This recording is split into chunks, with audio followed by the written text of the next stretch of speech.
Good evening all. My name is Satyapriya.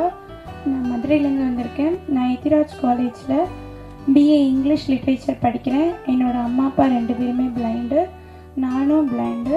நான் வந்து Chennai little flower convent higher secondary school for the visually இம்பேர்டில் படிச்சிருக்கேன். Thank you Shri Sivakumar sir charitable trust and Agaram charitable trust. Thank you sir. Good evening எல்லாருக்கும்.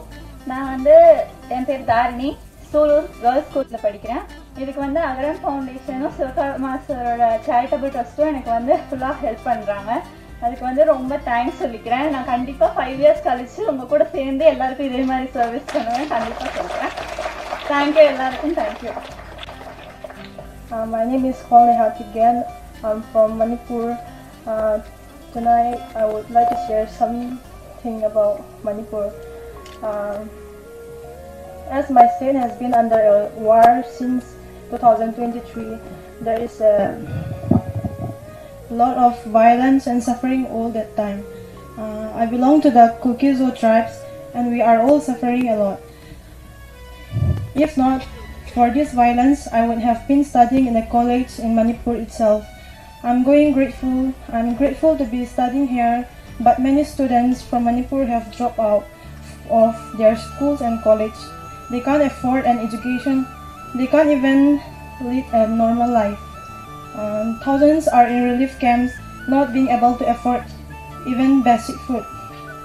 I'm praying for peace to return to Manipur as soon as possible. I hope this war ends soon, so that the future of many students like me is not lost. Please pray for us. I'm thankful for this opportunity. Thank you so much.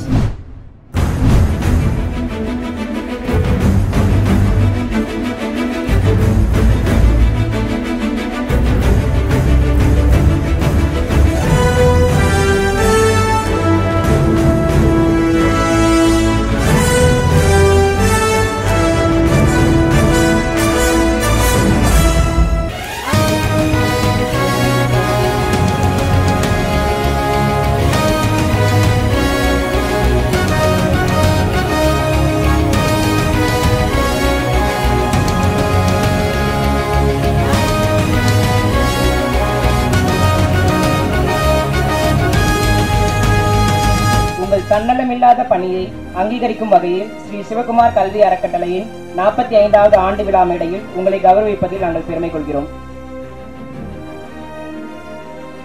அடுத்ததாக, தொடக்க பள்ளியில் பணியாற்றினாலும் தான் பணியாற்றும் பள்ளி அமைந்திருக்கும் பகுதியை சேர்ந்த சுற்றுவட்டார கிராம பகுதிகளில் உயர்கல்விக்கு செல்லும் குழந்தைகள் மிக குறைவாக இருப்பதை உணர்ந்து அவர்களின் உயர்கல்வி வாய்ப்பிற்காக தொடர்ந்து முயற்சித்து வருகிறீர்கள்.